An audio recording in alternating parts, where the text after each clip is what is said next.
1930s America was for a great many a grim time to live through. The Great Recession still raged throughout the country, and further misery was added to people's lives through the later Dust Bowl of mid-America, which drove struggling farmers to bankruptcy from the drought which afflicted the land. In the midst of all this misery rose to public prominence a gangster in the form of John Herbert Dillinger, whose exploits captivated newspaper readers throughout his criminal campaign, which ran from June 1933 until his death in July 1934 at the hands of federal agents in Chicago. During this period, Dillinger and his gang robbed a total of 12 banks, and to the ordinary American his activities, good looks and penchant to court publicity made him something akin to a superstar in modern-day terms. Most Americans viewed his bank-robbing activities as in the light of a folk hero rather than as a common criminal, as banks were generally perceived to have caused the recession and in the process made so many people bankrupt or homeless. To the authorities he was seen as a threat to internal national security, and the fledgling FBI was tasked to stop him. Yet Dillinger was the monster the state had created. In 1924, he and an accomplice robbed a local grocery store, stealing $50.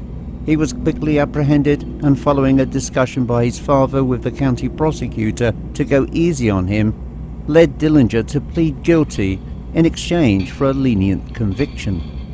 Instead, he was handed a 10 to 20-year jail term, which molded the future Dillinger as a prolific criminal. And during his prison internment, Dillinger famously said, "I will be the meanest bastard you ever saw when I get out of here."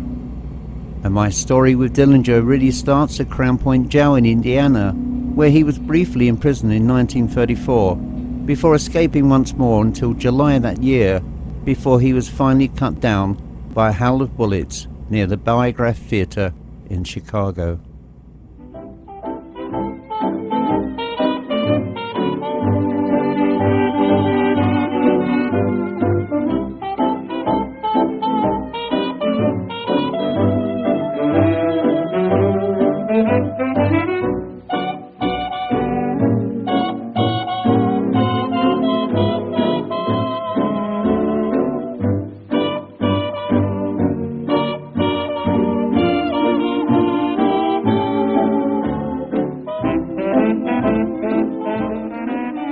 If America had a folk hero, a Robin Hood, somebody which today people still look up to with some affection, it would come in the form of a notorious bandit by the name of John Dillinger.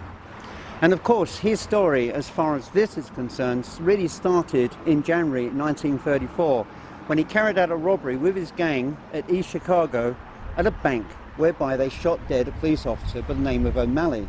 They fled to Tucson in Arizona, where they were quickly apprehended by federal police officers, and Dillinger was brought back here to Crown Point in Indiana to stand trial for that murder.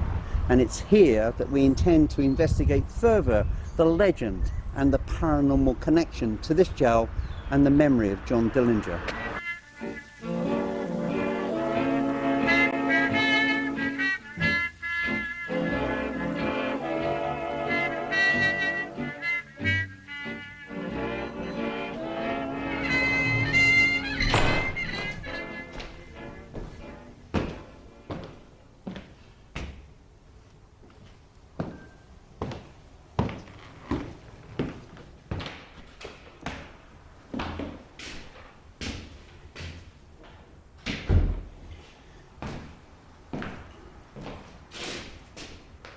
Wow.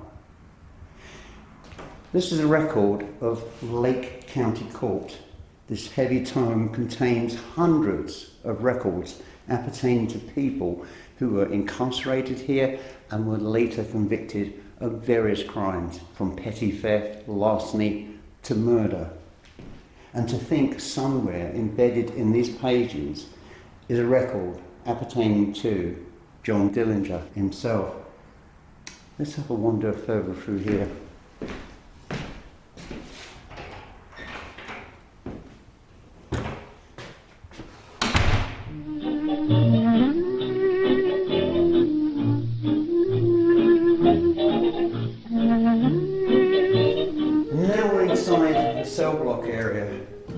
place where Dillinger was incarcerated during his brief stay before he escaped.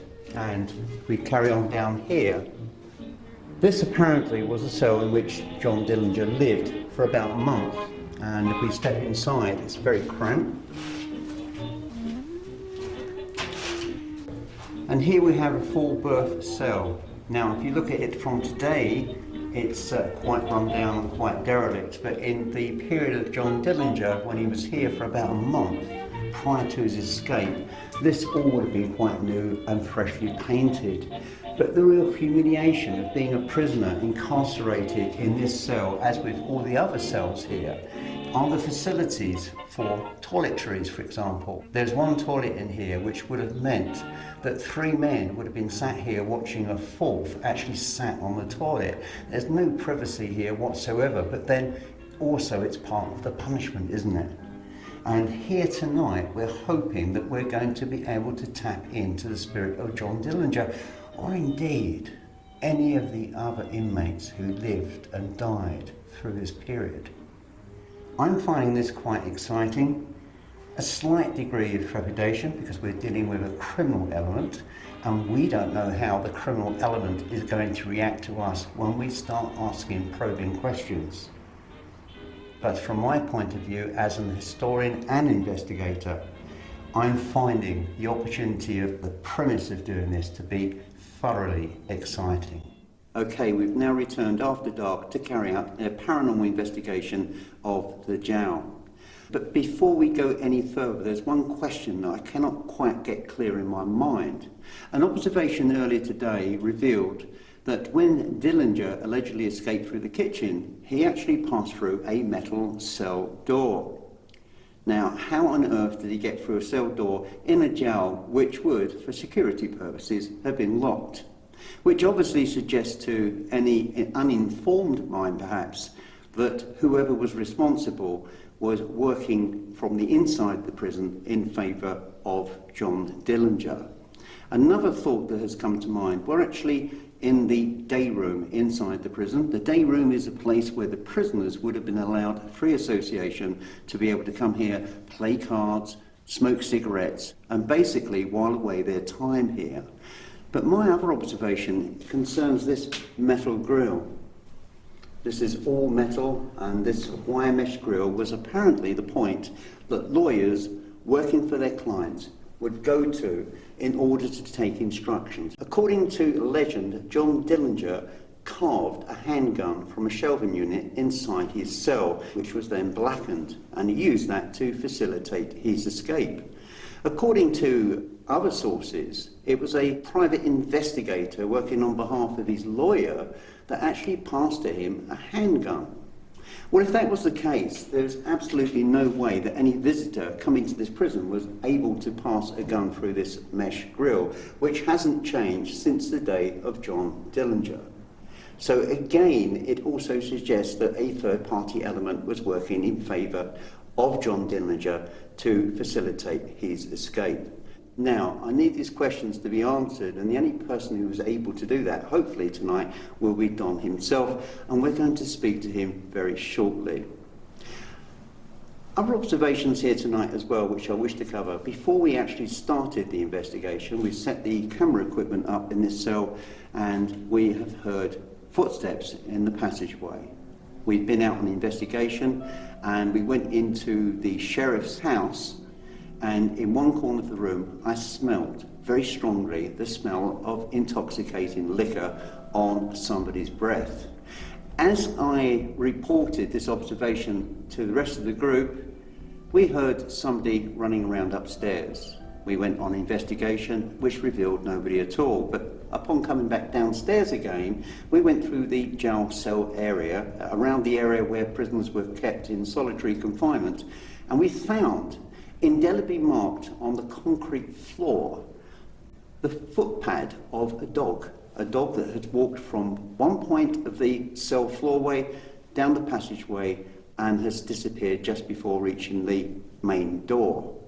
Now, as far as I'm aware, dogs were never part of the equation inside a prison, perhaps outside protecting the grounds of the prison to ensure that nobody escaped. And yet quite clearly These footpads that we've discovered today are permanently engraved, as it were, almost burnt into the concrete of the cell floor. So what we're hoping to do is to try and evaluate the evidence that we're collecting at the moment in order that we can make a reasonable assessment of the situation which is taking place here. Another point I wish to cover, and you can hear this in the background, the cop cars around here tend to make a lot of noise. This is about the third time we've heard a police car racing past with sirens blowing, lights flashing, and I'm certainly sure it's not because we're here in the prison here tonight. I just let that pass very quickly. It's interesting, isn't it, that we are in a jail which was closed, as far as I'm aware, in 1972. By 1974, the jail had been completely abandoned before being revived again, I believe, in the 1990s. But the element of law enforcement is still very firmly attached to this jail. Another thing to consider also is the fact that I myself was a lawman long before I became an investigator and historian. Will my presence here tonight provoke some kind of response from the inmates of this jail? Again, a question that needs to be answered. Certainly when I was in Ireland, I went to an Irish prison where they knew who I was because one of them made a threat to kill the peeler. The peeler is an old English word used to describe a police officer.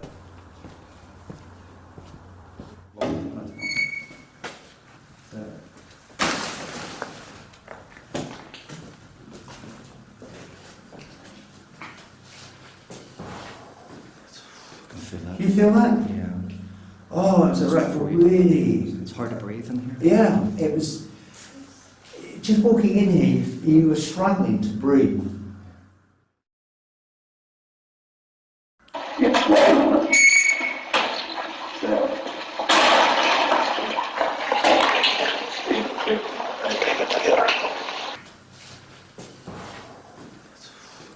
You feel that? Yeah.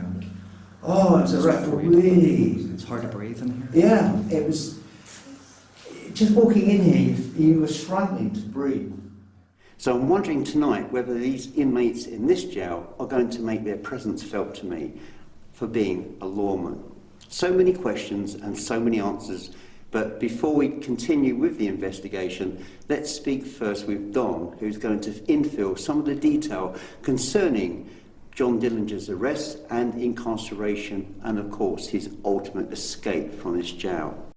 Okay, joining me now is the man I mentioned earlier, Don. In fact, his name is Don Benecki. He's a local school teacher who is a historian and certainly knows all about the history of this particular jail and has studied the paranormal activity which has occurred here over the years.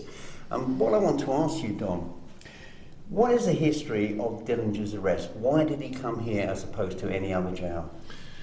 Well, we have to take a few steps back. Dillinger was an interesting case, and I'm sure you probably covered a little bit about the crimes he committed in Ohio. Mm-hmm. And he was on a spree that really sort of took the country like a fit in the middle of the 1930s. The Depression had struck us, and there was a rash of bank robberies. You had Pretty Boy Floyd, you had Bonnie and Clyde, and you're even going to have Babyface Nelson, who will later come to join his gang. When Dillinger was arrested as a kid for attempting to rob a store in southern central Indiana, mm-hmm. He he ended up receiving a 10-year sentence. Which was very harsh. It was really a very tough sentence on him. And it sort of darkened his character. He might have been somewhat redeemable from that. The town didn't want him to have that heavy of a sentence. But they hit him with that. And so he was in a reformatory there for 10 years.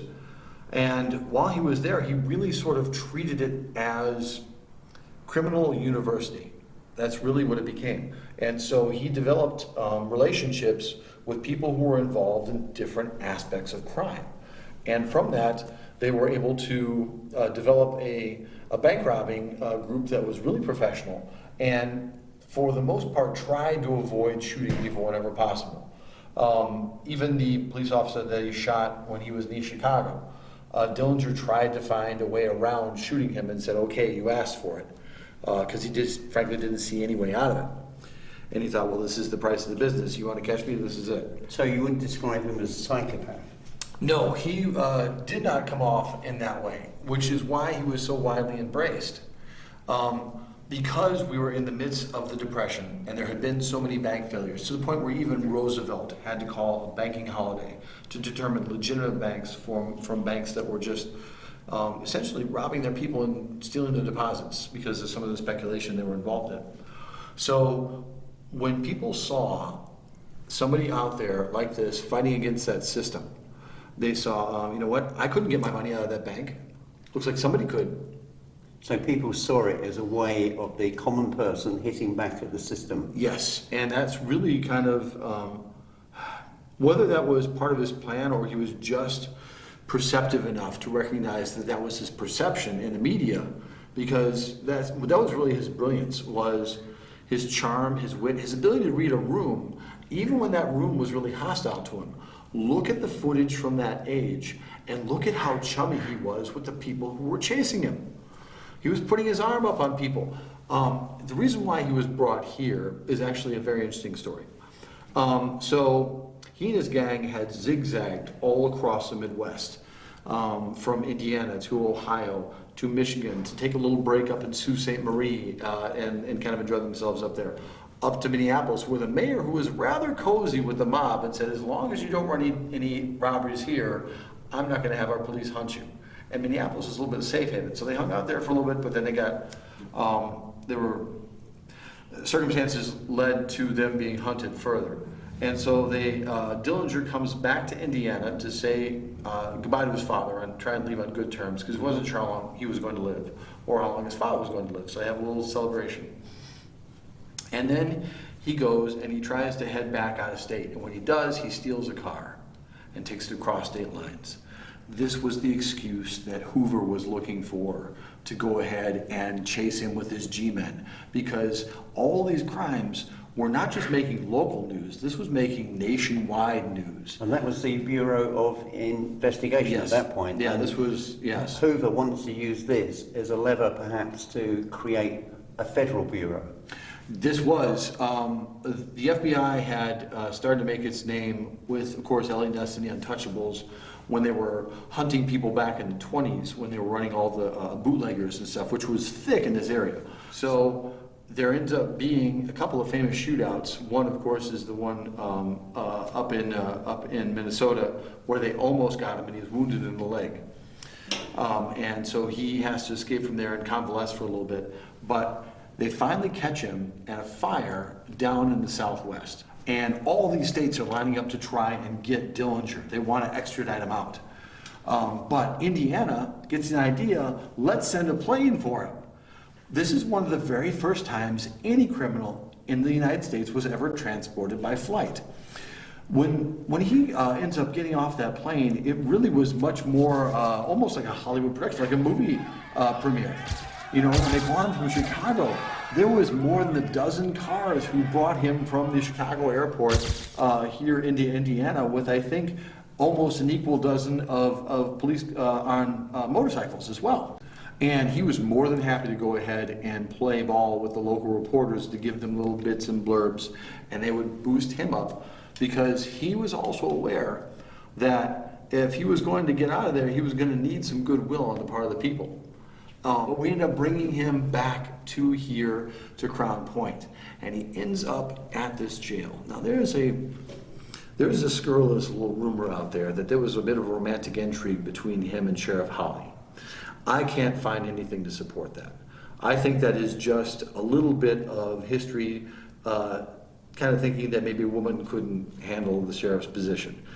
She wasn't looking to be sheriff, but as you know, her husband was killed, and so she took over for him. So he ends up in here. How did that gun get in here? I can tell you there was probably about 100 ways.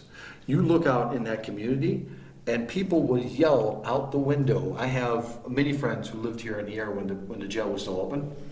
And on occasion, they would yell, it's like, we're out of smokes. And somebody would go and just grab some and then pitch them into the window. So this is not an airtight facility by any means.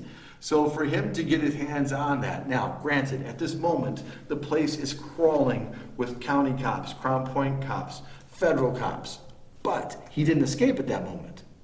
When the lights died down and he was supposed to be out of here fast. He was supposed to be moved to Michigan City, a much more secure facility. Well, the judge, for some reason, held it up and said, no, we'll just keep him right here. So if you really want to know where I think that line came from, I am a believer that when you follow the money to the judge, to possibly some of the guards who were here, and remember, this is the Depression. You're looking at people who are looking for any way they can to make it through. And that creates a bit more desperation. And then you have the magnetism of the man himself.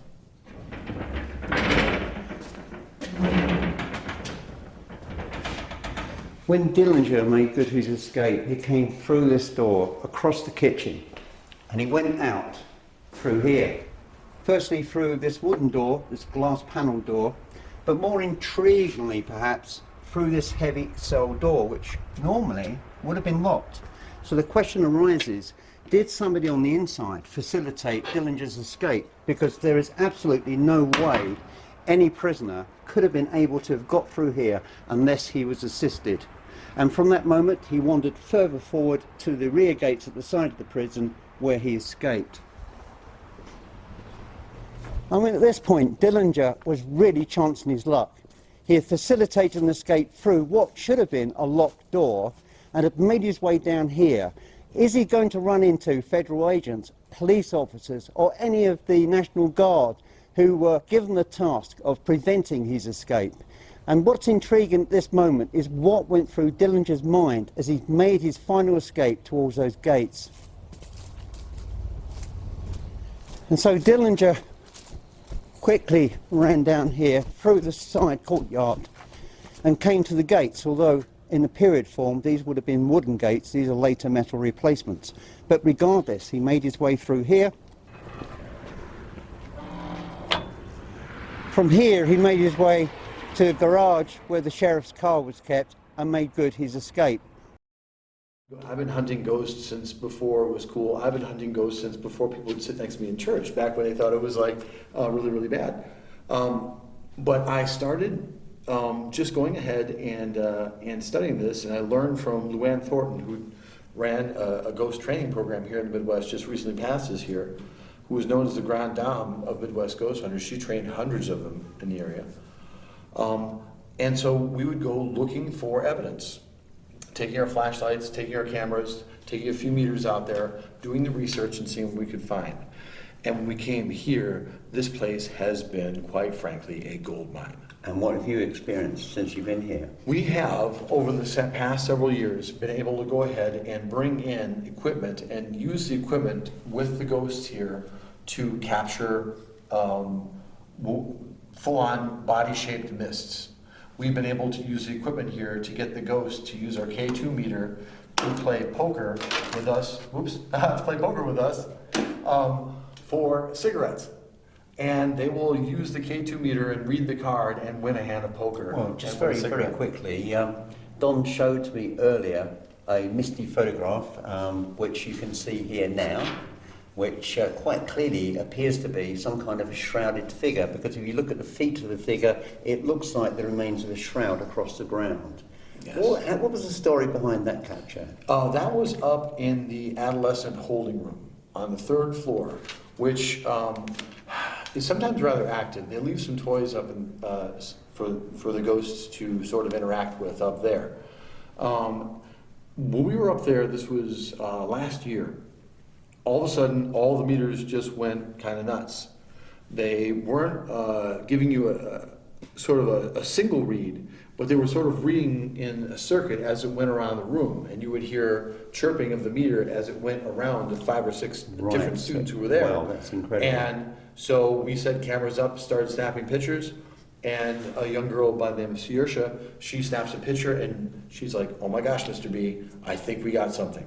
And as you can see, you have a very human-looking form rising rather clearly from the floor. Well, I have to say, when I saw that picture, I was completely bowled over. What other activity here? We have had on numerous occasions where you will be in an empty room sitting here and as you're waiting for a phenomenon, and you will hear footsteps going up and down the hall.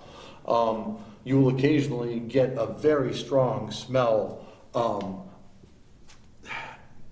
Prisons are not always the cleanest place, and you'll get the smell of sort of stinky men, like someone who hasn't had enough sanitation for a while.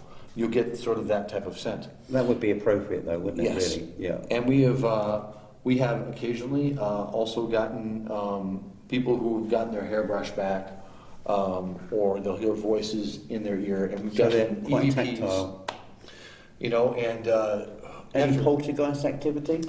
I have personally myself never seen anything here move, though I've asked for it. I've asked for it on a number of occasions, but the ghost hunters from Sci-Fi, you know, they claim that they heard stuff in here, and they saw some stuff on their infrared cameras. I've had cases of other ghost hunters who've come back here and reported that they have seen stuff just disappear on them, and we still haven't found my water bottle, so I don't know exactly what happened here tonight. Well, even tonight, I Yes. mentioned briefly the fact that we had discovered these, what appears to be, on the surface, ghostly dog footprints. Yes. That makes no sense whatsoever. Only in the fact that, remember, when we came through here, one of the things we did was we were, before the audience joined us, I like to go ahead and charge the environment. What I do with that is I play songs from the era. We're playing stuff by Jelly Roll Morton, by Ella Fitzgerald, your recommendation. Had a little earworm, and so we started playing a few things. Tutti Pie. Yes, Patootie Pie.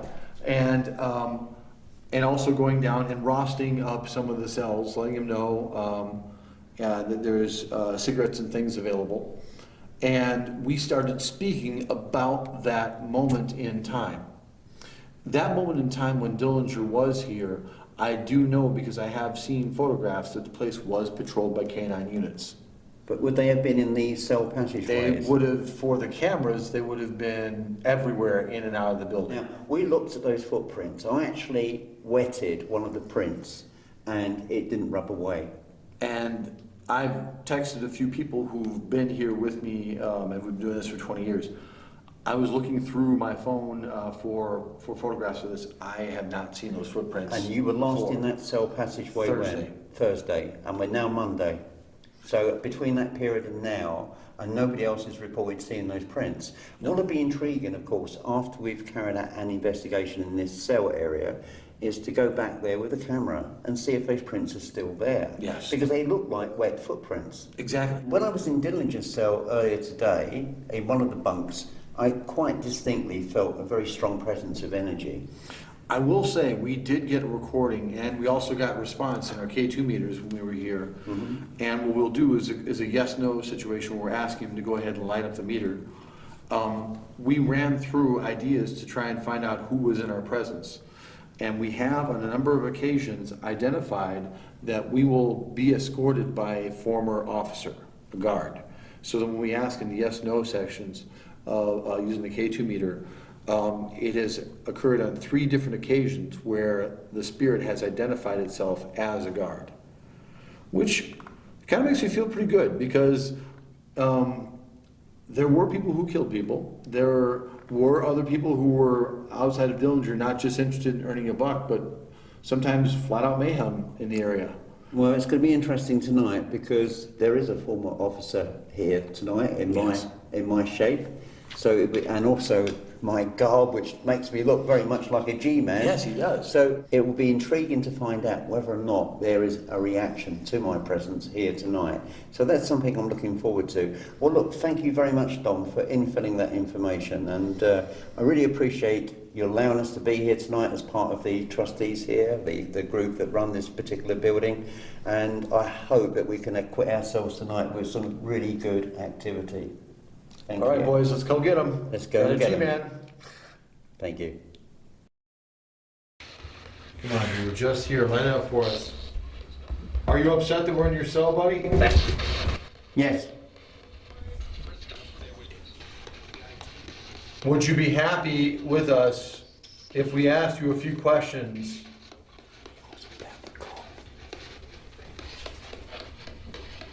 Are we here with the officer? The officer who has joined us in years past, are you here? They know who I am. They know who I am. You know Chris. You just said Chris. He just said Chris. Yeah. He just said Chris. Yeah. You know I'm Oh, we got a light. you know I'm a cop. Yeah. That's the idea. Now, I'm not a bad person. I might have been a police officer, but I wasn't a police officer in the period that you were here. I'm not a corrupt person. we're getting more lights. Do you trust me? Do you want me to be here?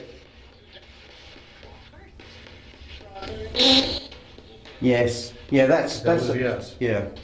And again, Yes. can you make the lights flash right across if you're happy for me to be here as an ex-cop?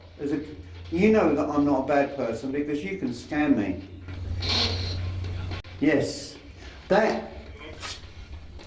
That noise is where they're trying to turn sound trying to force into it. words. Would you like a cigarette? A fresh one? Who's in this bunk? The one holding this light.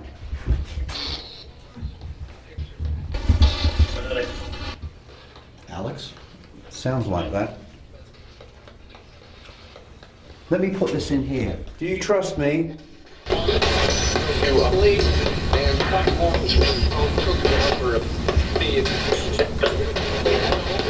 That's scanning through, Yeah. and that's a complete sentence. Didn't that just say that you were the police? Yeah. We gotta go back through and check that audio. I think he just said you're the police. Look at that. Look at that. It was going crazy. You said you're the police, didn't you?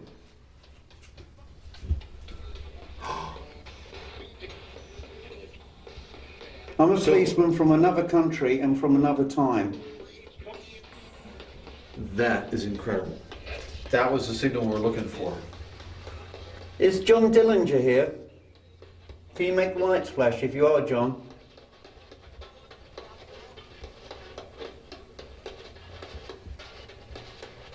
We're not here expressly just for John Dillinger, but if he is here, it would be interesting to see if there's a reaction. If not, could you tell me who you are, please? Said my name again. Yes. Yeah, I'm here. You can talk to me.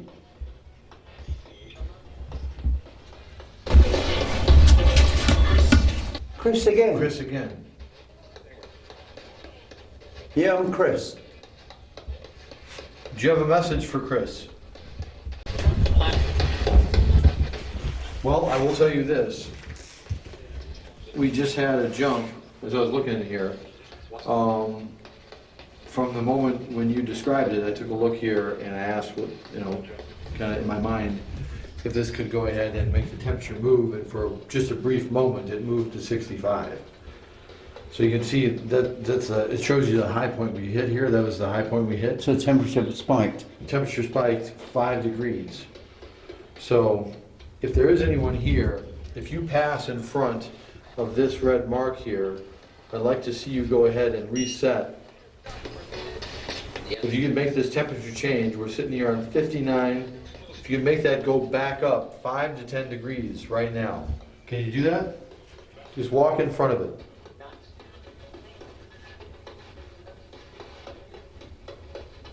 There's somebody in here missing their children. There's a feeling I'm getting missing their daughter. Is anybody here who's missing their daughter?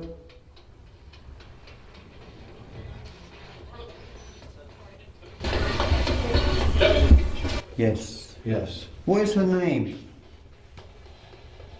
I'm getting the emotion of someone missing their daughter. I know it sounds weird, but that's what I'm feeling.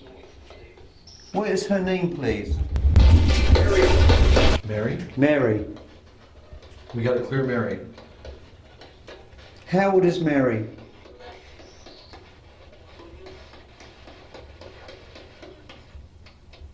Can you tell me how old Mary is, please? Did you do that? What, 9 was it? Or something? Yes. 9. 9 years of age.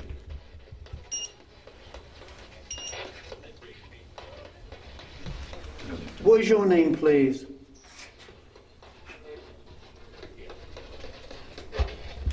So Sorry, I missed that. Could you repeat that, please?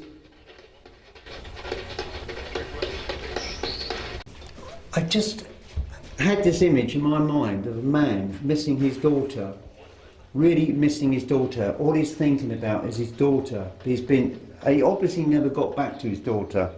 That's the feeling I had. And we've had responses.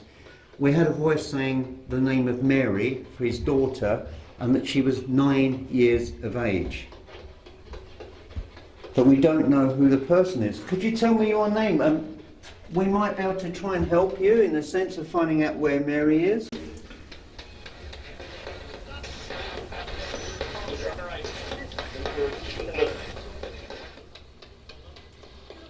Can you please tell me more about Mary?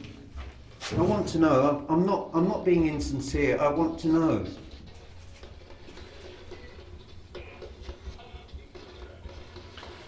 Could you tell us what she looked like?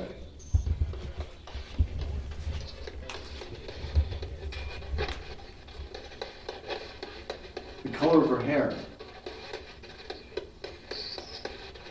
And forgive me when I say this, and I'm not trying to be personal, and I'm not trying to pass aspersions about you as a human being, but were you placed in incarceration because of Mary?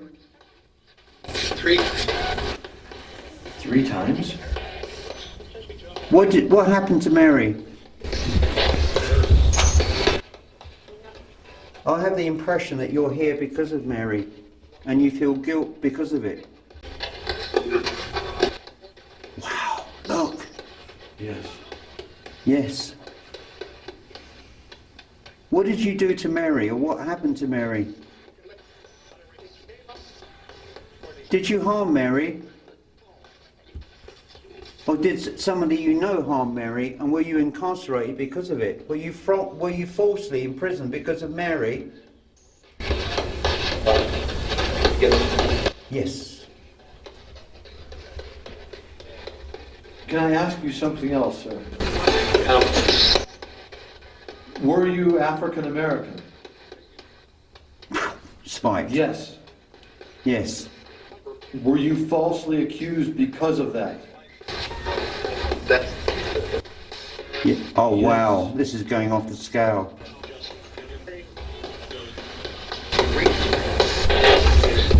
Yes. Do you know the name of the man who actually committed the crime? Can you tell us that name?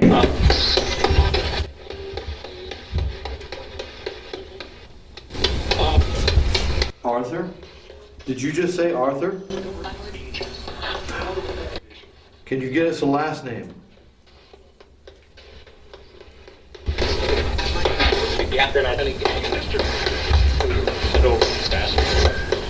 That's a whole line of conversation, and that was. box is scanning through the channels. That held that for a while. Yep. That held that for almost a second. Arthur what?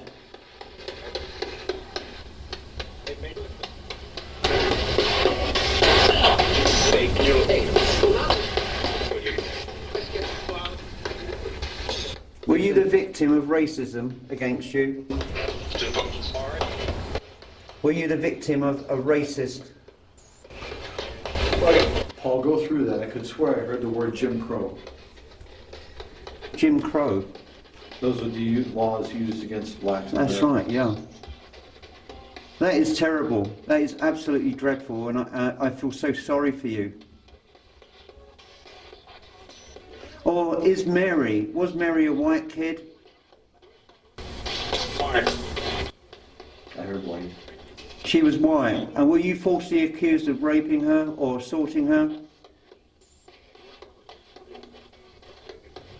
I'm sorry if I'm getting it wrong. I'm just going through a number of questions to try and establish what this line of conversation is taking us. Was Mary your daughter? Let me ask you this question, and I'm not trying to offend you. Is Mary your daughter?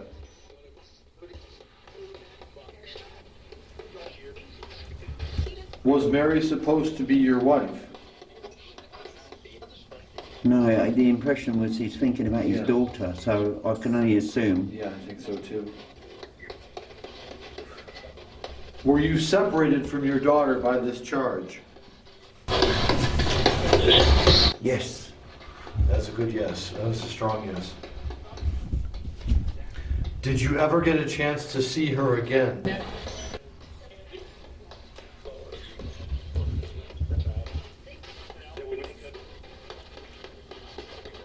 Can I ask you this, sir? Did you die in prison?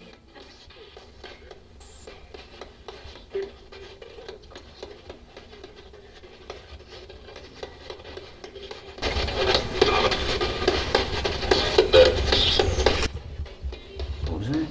I don't know. Bets? I think so. Do you bet? Are you a victim of racial prejudice?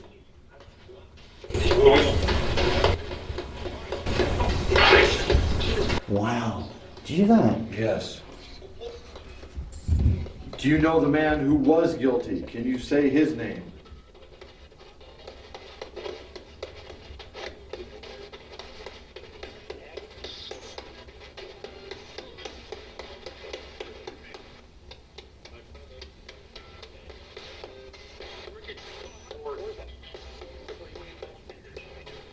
Ford, that's what he said. Sounded like it. That was pretty clear. It wasn't. It wasn't. It wasn't. No. And another voice said no. Can you speak freely now in your state? Yes. And the box is going off again. Can you try then, please? Can you try and speak? I know your voice, it's quite distinct from all the others. This is garbage. This box is triggering really, really strongly now. I can feel anger and frustration. Am I correct? I feel deep anger and frustration.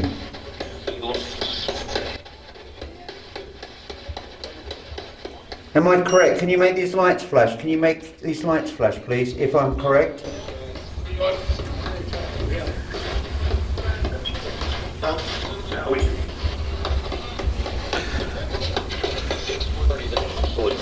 Is there something we can do to bring you peace?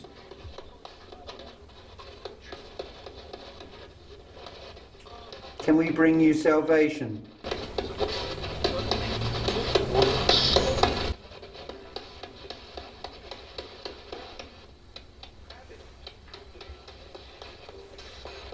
And can I ask one more time? Can you tell me your Mary's name, please?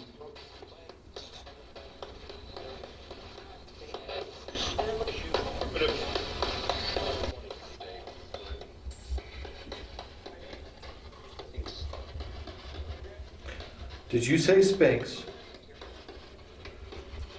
Is Mary Spinks correct? Can you light that up for us?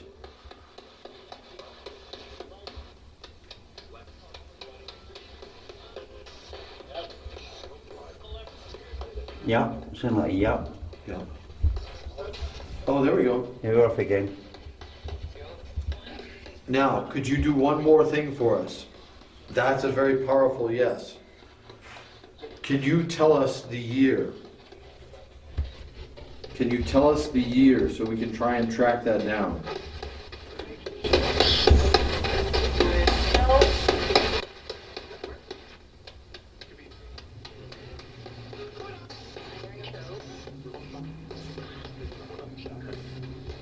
For the record, those at home, that's just a car going by outside.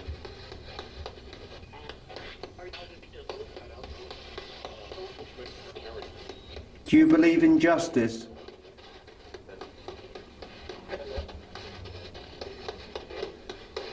Do you believe that justice is blind?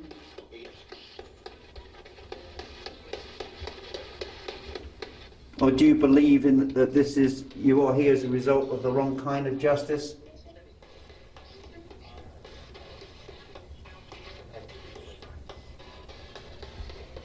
It's kind of gone off the boil. Well, look, I'm sorry to have troubled you. I didn't mean to cause you any offence. I certainly didn't mean to upset you. And that is a feeling of not just me, but everybody else who's here. And so therefore we will leave you in peace. We'll leave you in peace. With a little offering of tobacco here for you, partner. And God bless. Take care. Thank you. We'll leave you in peace. Thank you.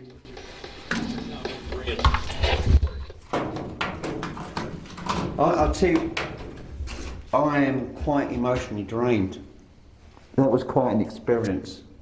I think it's fairly evident that this man it appears that he was falsely accused of some crime. Yes.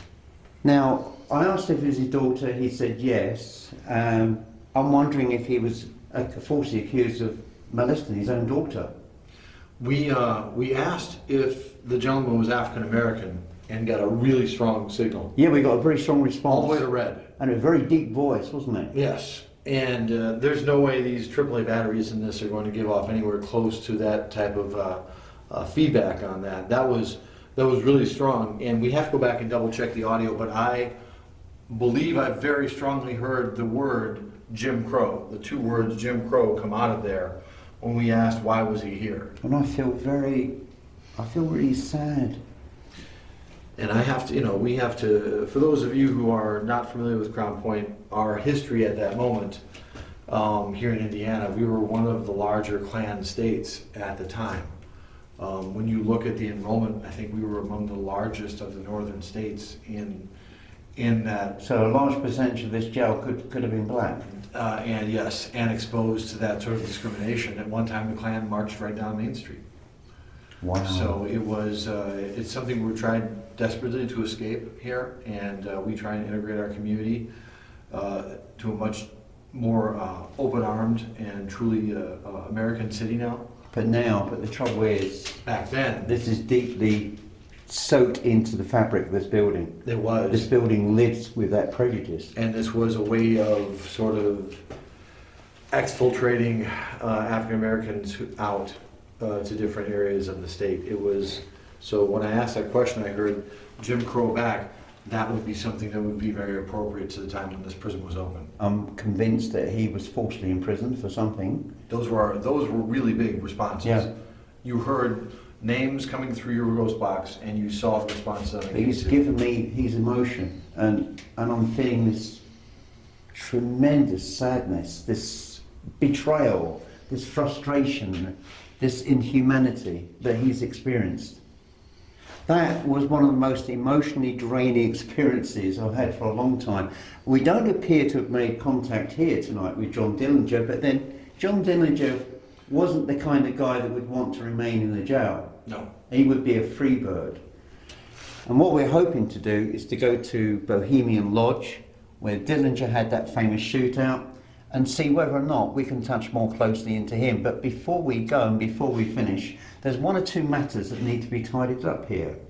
And that, of course, is our little footsteps we've got to follow. So let's go and look at the footsteps. Okay, this is the passageway that we came to earlier, where you can clearly see the impression of doggy footprints. Now, you were last here when? Thursday. And was there anything like this here then? No, none of the students, none of the other ghost researchers. We had an entire professional ghost researching team who was here, who had also been looking this area over. No one came across this. Are dogs allowed in this building? I've dropped in several texts to people to see if they've seen this in years gone by, and none of them, as our evening has gone on, no one has reported back that they saw these before. And these appear to be burnt into the floor now. Yes, that is really interesting. I don't know what mechanism would cause that. But you know, you can see the print here. It's starting to fade completely from there. Yes. But it's much stronger. It's like it's walked into paint or something and literally padded down the corridor. But they would have used, as you said earlier, they would have used dogs for patrolling. Right. But there's no logical explanation for this. Firstly, why are the prints still there? We wetted them down. Let me just show you on camera, just to prove a point. This is the print that I wetted earlier, and it's still here. Let me wet it down again.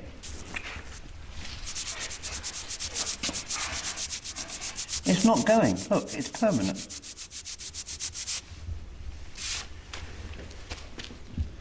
That is weird. That is very, very weird. Yeah, whatever is there, it's indelible to the concrete now. Let's follow the trail to the cell, and we'll do a very brief ghost box session in there to see whether or not we're going to get a response from a dog or a dog handler. I'm hoping for a little bark.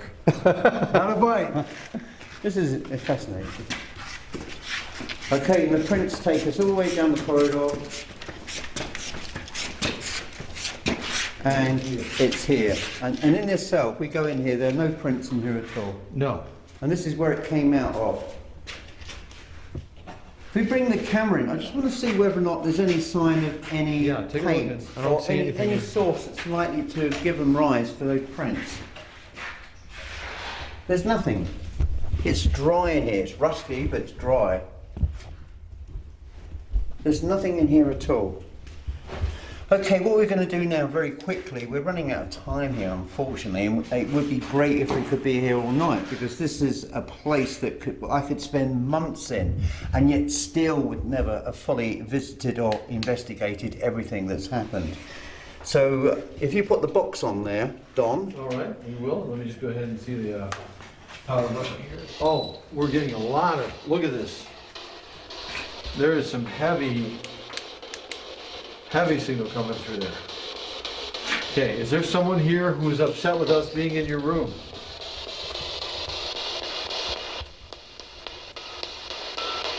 Is this room where the dog hangs out? It's the flash there. I'll leave this, leave that there and you can come back. Is there a dog? Is there a dog owner and a dog here? Why is a dog here? Come on, boy. Come on. I'm a dog lover. Come on. Come on. What's your name, boy? Come on.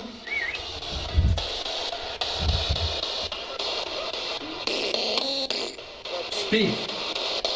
There's a dog here. Speak.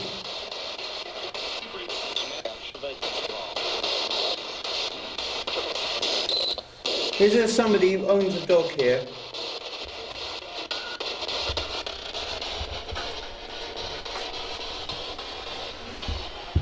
I just heard a growl.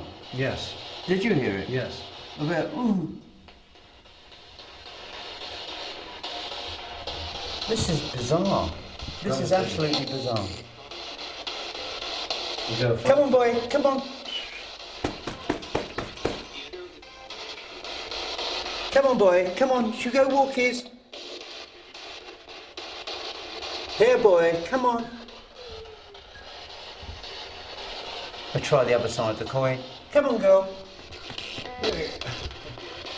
Come on.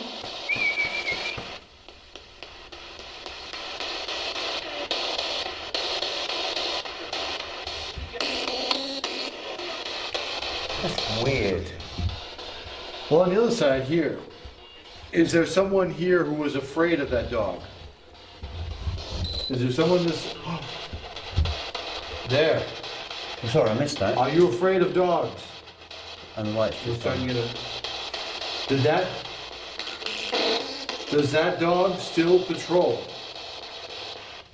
Yes. Is there a bad dog walking the corridor? Are you frightened of that dog?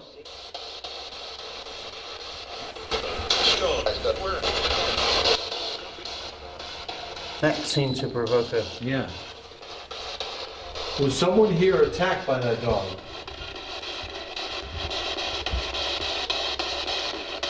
Were you injured?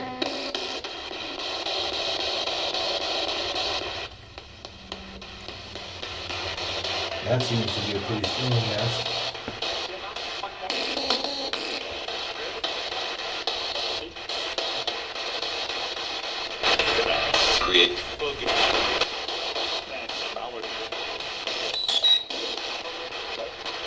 It sounds like a doggy sound, Yeah. doesn't it? Like a dog. Yeah, it's pretty strange. Where did the dog bite you? Is the dog demonic? Is it a demonic dog?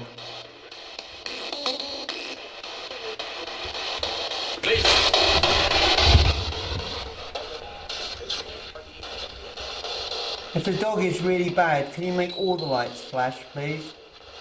Can you go to 5 on the lights? All the way up. If the dog is a problem for you.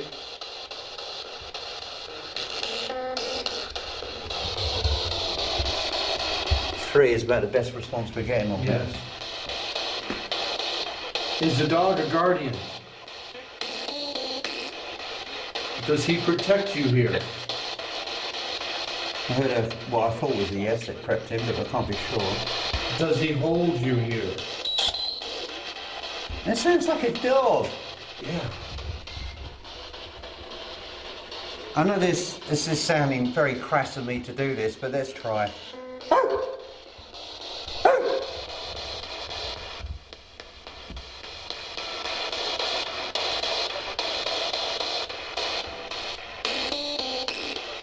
Come on.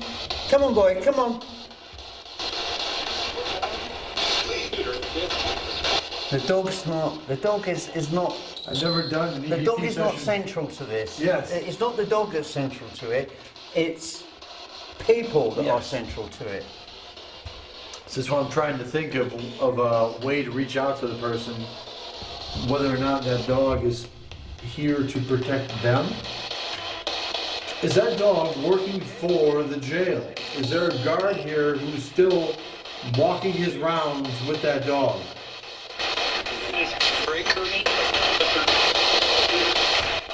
Why would you bring a dog in? You bring a dog in. Was the dog brought in for a search? Was there contraband? Did that dog destroy your life?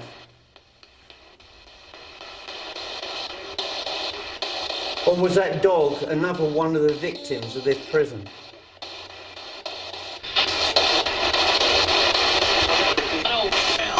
Help. Help. And then the dog sound again. Yes. It sounds like a dog in pain. Yes. Is Was it- the dog injured? Was the dog kept in this cell? Was the dog kept here?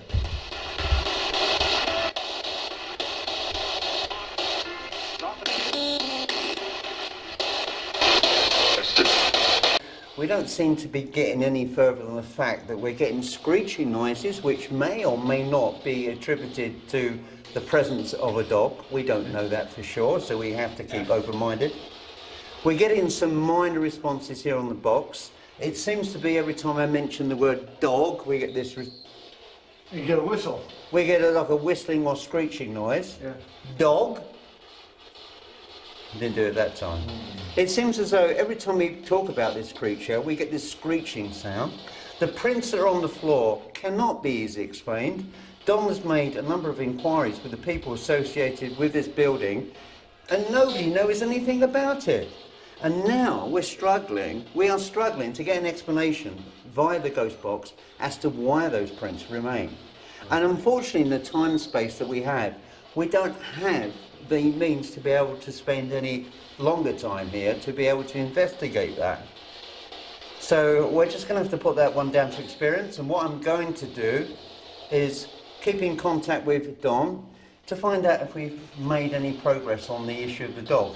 I dare say you're going to start checking records now to see if any report or tragedy occurred here using a dog. Yes. And we've got good friends at the Lake County Sheriff's and Animal Control, and also have friends with the canine unit here in Crown Point who will help us dig a little bit into this. Because this has never happened here before. Yes. Dogs have never really come into the question. No, we have not. This is the first to even encounter the footprints. It's No one has utterly brought back bizarre. a word. In 20 years, nobody's brought back a word about footprints. My impression of this building, it is very haunted. There are many, many, many layers of history here which remain unexplained and at present unassailable, but I'm sure in the progress of time, and certainly at some point if I come back here again in the future, I would love to come back to this jail and carry out further inquiries and investigation. But as it stands at the moment, unfortunately, we've run out of time, which is a real binder. What we're going to do now, we're going to wrap this investigation here, and I thank you very much, Don. I really do appreciate it. This has been an eye-opener for me. It was a pleasure having you in Crown Point. I appreciate that, thank you. And to our cameraman here, Chuck, thank you very much for what you've done tonight.